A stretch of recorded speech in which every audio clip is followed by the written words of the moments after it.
Are you tired of your self-worth feeling like a roller coaster? Soaring one day on a wave of praise, only to come crashing down from a single criticism? Look, from a young age, we're taught to build our sense of value on a foundation of shifting sand, our achievements, job titles, relationships, and what other people think of us. We end up chasing compliments like a drug, getting a temporary high that just leaves us craving more. The Stoics, those ancient masters of the mind, knew this was a recipe for a life of quiet desperation. They understood that building a life on the opinions of others was like building a house on the beach, destined to collapse with the first storm. But what if you could build a different kind of house? What if you could construct a fortress inside yourself? A citadel of self-worth so solid, so deeply rooted in something real, that no external event, no opinion, no failure, and no insult could ever shake its foundations? This isn't a fantasy. This is a skill. It's a trainable, achievable state of being that the Stoics mastered 2,000 years ago.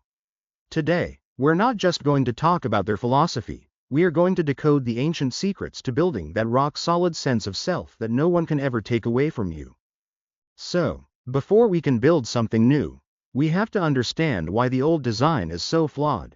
Why are we so profoundly affected by what other people think? The answer is both simple and deeply complex. We've been taught to outsource our sense of self. Society hands us a blueprint for a life of external validation. From our earliest school days, we're graded, ranked, and compared. We learn that applause means we're good, and silence or criticism means we're lacking. This system just continues into adulthood. We chase the promotion, not just for the money, but for the title we believe validates our intelligence. We post our lives on social media, not just to share, but to get those digital nods of approval, the likes, the shares, the positive comments, that give us a fleeting sense of being worthy. This is the house built on sand. Its walls are made of flimsy compliments.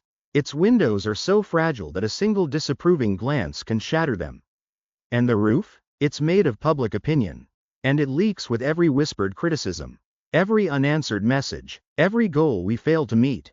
We live inside this fragile structure, constantly anxious, always performing maintenance, patching up the walls with new achievements, trying to impress the next person who walks by, hoping they don't see the cracks. We're performers on a stage we never agreed to build, dancing for an audience that's often too busy with their own performance to even notice ours.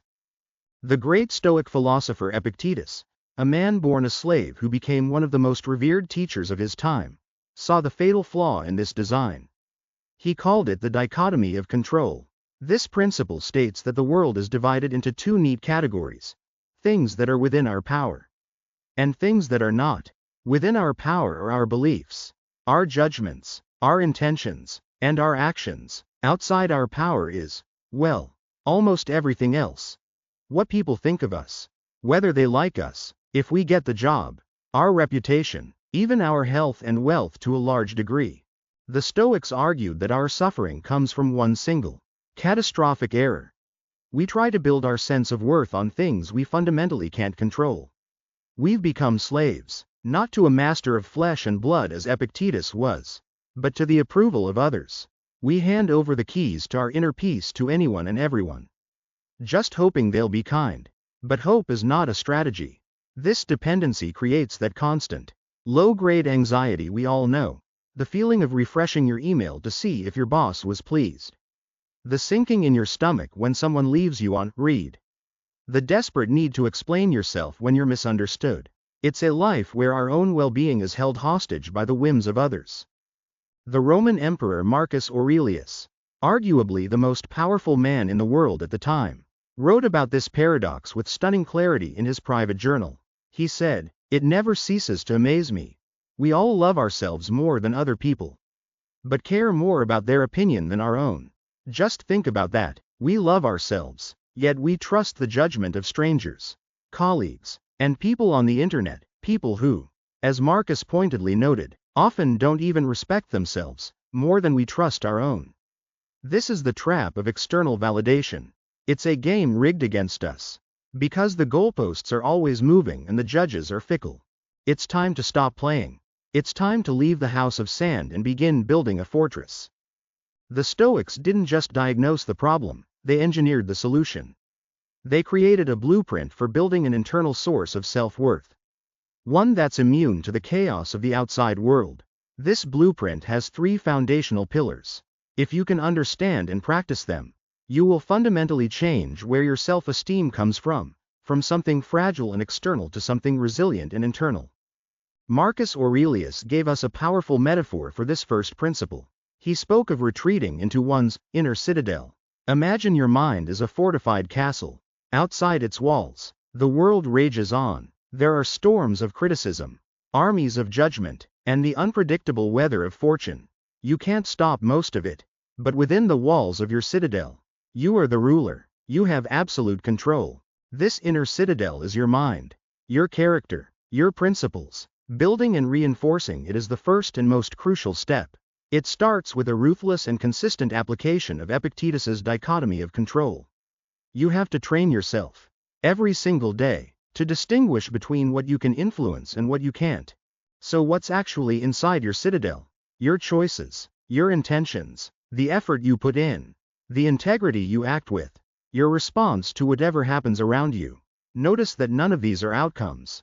They are processes. Your self-worth has to be tied to the asterisk quality of your actions, not the results they happen to produce. Let's make this concrete. Think about a job interview.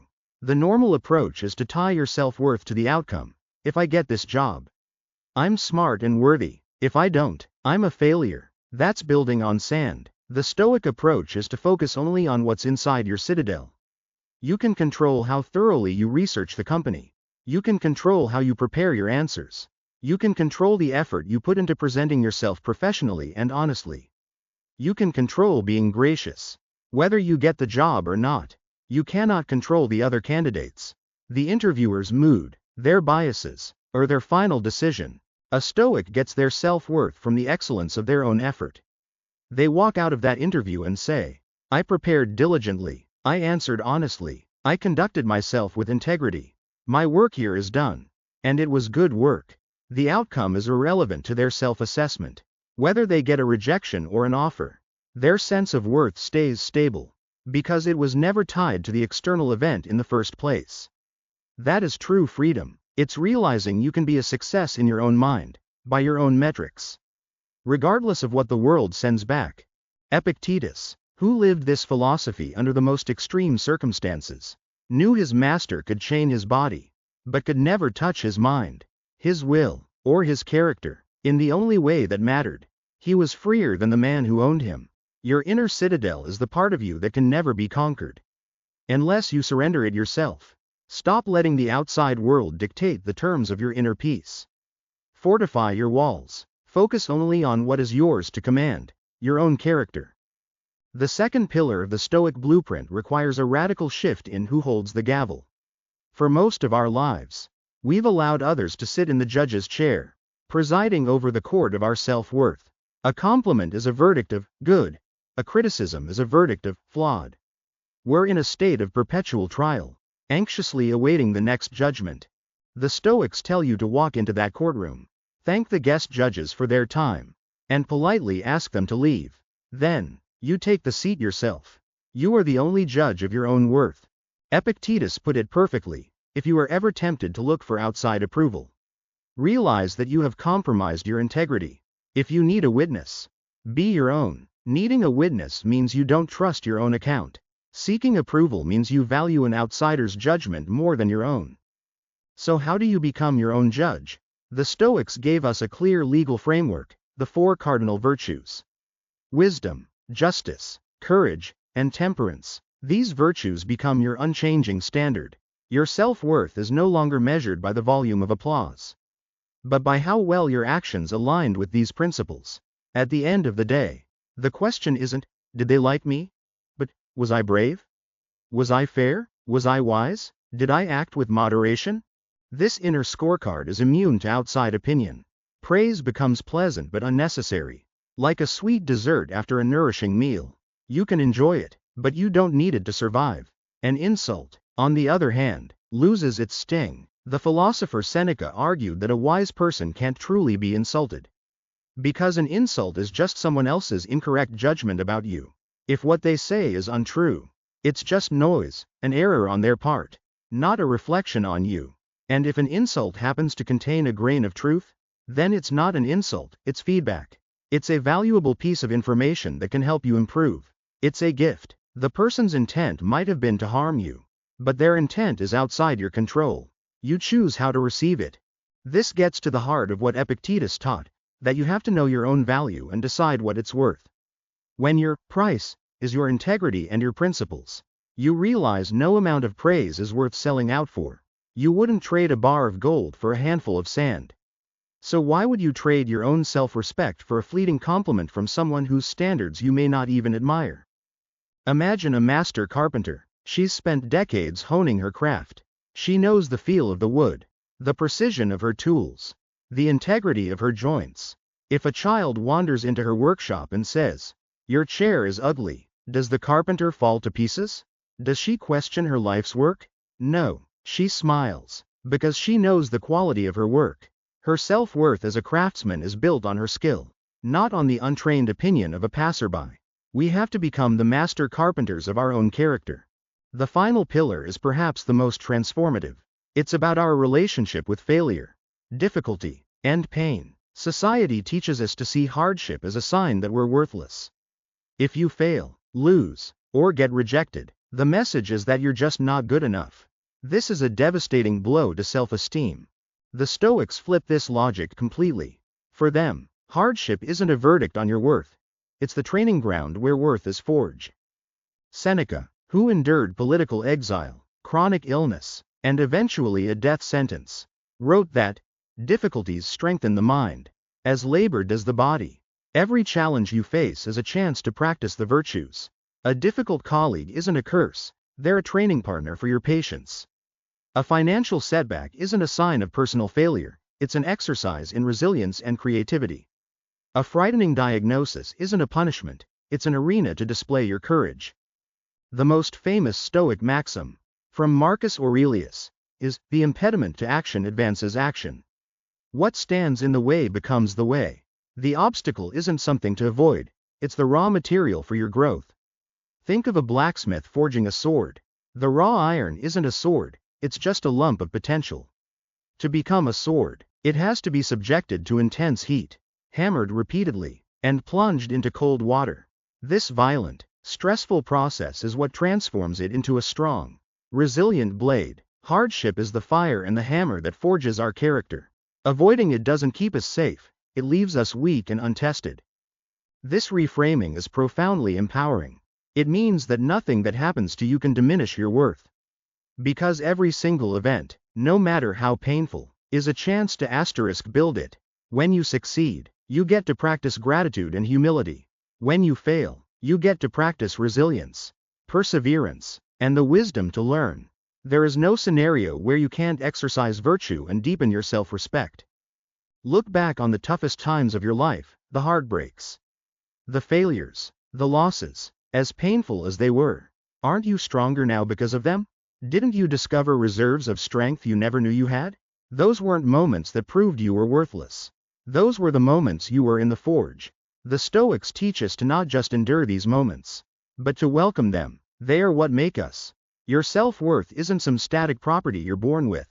It's a muscle, and like any muscle, it only grows when it's tested against resistance. Philosophy isn't a spectator sport. It's a practice. Understanding these ideas is the first step, but making them part of you requires action. It's time to move from theory to practice. Let's quickly recap the blueprint. First, build your inner citadel by focusing only on what you control, your thoughts, intentions, and actions. Second, become your own judge by measuring yourself against your virtues, not others' opinions. And third, see every hardship not as a threat, but as the training that builds your worth. Now, for the challenge. It's simple, practical, and designed to retrain your mind. For the next 7 days, I want you to start a new habit. At the end of each day, take out a journal or a piece of paper and write down just one thing you did that day that you respect. The key is, it must be entirely independent of the outcome or what anyone else thought. Maybe you finally had that difficult conversation you've been avoiding. It doesn't matter if the other person reacted poorly. What matters is that you acted with courage. Write it down. Maybe you put in a focused hour of work without distraction. It doesn't matter if the project is far from finished. What matters is that you acted with discipline. Write it down. Maybe you were patient with a family member who was testing your limits. It doesn't matter if they appreciated it. What matters is that you acted with temperance. Write it down. This exercise slowly but surely shifts your focus. It changes the source of your daily win from something external and unpredictable to something internal and controllable. You are training your brain to hunt for evidence of your own virtue in action. You're teaching yourself, through repetition, that a successful day isn't one where you got praise, but one where you acted in a way that earned your own respect. This is the first stone in the foundation of your new citadel. Do this for 7 days, and watch how the conversation inside your own head begins to change. Look, the Stoic path isn't a promise of a life without pain or difficulty. It's a guarantee that you'll be able to face the inevitable pain and difficulty of life with strength, grace, and an unshakable sense of your own value. It is the path to true freedom, freedom from the exhausting roller coaster of external validation, from the fear of failure, and the freedom to become the person you know you ought to be. Building this inner fortress doesn't happen overnight. It's a lifelong practice, but it begins with the decision to stop building on sand and to start digging your foundation in the bedrock of your own character. It begins with the 3 keys we discussed today: focusing on what you control, becoming your own judge, and using every obstacle as a tool for growth. If this ancient wisdom resonates with you, and you want to continue your journey into practical philosophy for modern life, consider subscribing for more guides like this one. And please, share your experience with the 7-day challenge in the comments below. We read every single one, and we believe this journey is best walked together. Remember, your worth is not up for debate. It is not an opinion. It is a fact waiting to be acknowledged by its most important observer, you.